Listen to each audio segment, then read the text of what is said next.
Today, let us discuss Drugs and Cosmetic Act 1940 and Rules 1945. Before 1940, in India, there were no rules and monitoring authorities related to the drugs and cosmetics, the manufacture, the import, sale, distribution, and also profession of pharmacy. Anybody could have entered into the profession of pharmacy and started manufacturing, sales, and distribution of drugs and pharmaceuticals, as well as anybody could have entered and started pharmacy. So this was a very chaotic situation in India before 1940, and this type of developments has led to the constitution of a committee known as Chopra Committee under the chairmanship of Dr. N. Chopra, which is also known as Drugs Inquiry Committee by Governor General of India in 1930. So this committee has worked extensively in this profession of pharmacy and drugs, the import, the quality and all the associated issues, and gave its recommendations in 1931, which are known as the Chopra Committee recommendations. It has given around 10 recommendations, out of which I'm just mentioning a few here, which are very important. First recommendation is constitution of a central legislation to control the drugs and pharmacy. So the committee, Chopra Committee, has given its recommendation to constitute a legislation, either a single legislation or two legislations to control this drugs import, manufacture, sale and distribution, and profession of pharmacy, like either Drugs and Pharmacy Act together or Drugs Act and Pharmacy Act separately. That was the first recommendations given. Second important recommendation which was given by the Chopra Committee was setting up of testing laboratories in all states. As there were no testing laboratories in India at that time, substandard and adulterated drugs were being imported and dumped into India. So to overcome this problem, committee has recommended to establish labs which can test and justify the quality of the products which are being manufactured and sold. Another important recommendation was appointment of advisory board to give advices and suggestions to Governor General or Government of India. Another important recommendation is setting up of courses for training of pharmacy and minimum qualifications. As I just mentioned, that no education qualifications or no qualified persons were available in this profession of pharmacy. The committee has recommended to establish the minimum education qualifications and training required for qualified persons who can run the profession of pharmacy. And after all this, there is another important recommendation was compiling of Indian pharmacopoeia. So this was essential for manufacturing as well as testing of the drugs.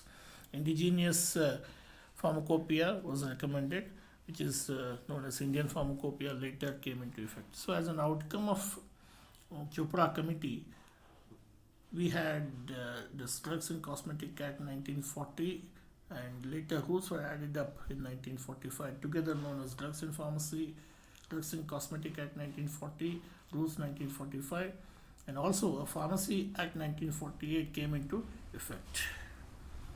Then we have this the objective, which was very much important. Objective of Drugs and Cosmetic Act and the rules to regulate import, manufacture, sale, distribution of drugs and cosmetics in India. So it was very important because the import was not under the control. Any drug could have been imported without permission from Government of India, and similarly manufacturing, there were no control. Sales, distribution was not under control, and there were no testing of these drugs which are being sold in the market. So Drugs and Cosmetic Act and the rules was having this objective.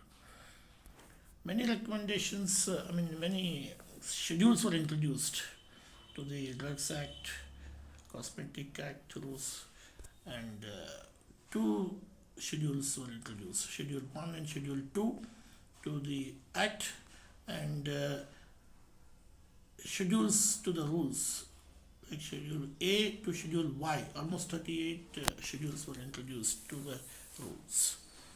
And major recommendations were made in 1982 to this Act. Schedules to the Act, like Schedule 1, was related to the names of the books of Ayush drugs, which are considered as the information center for the books, for the drugs which are used in Ayush, which included Siddha, Unani, Ayurveda, all those complementary medicines.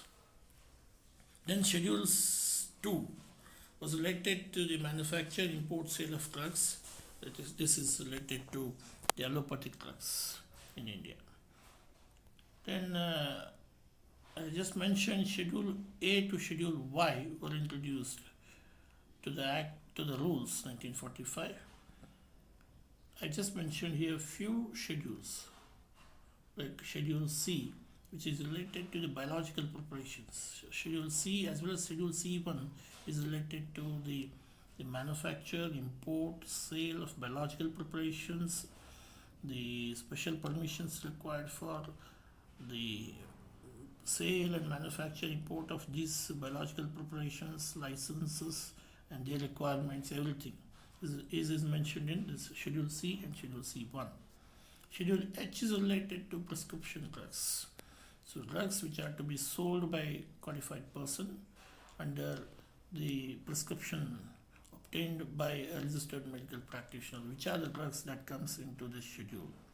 So that is related to prescription drugs.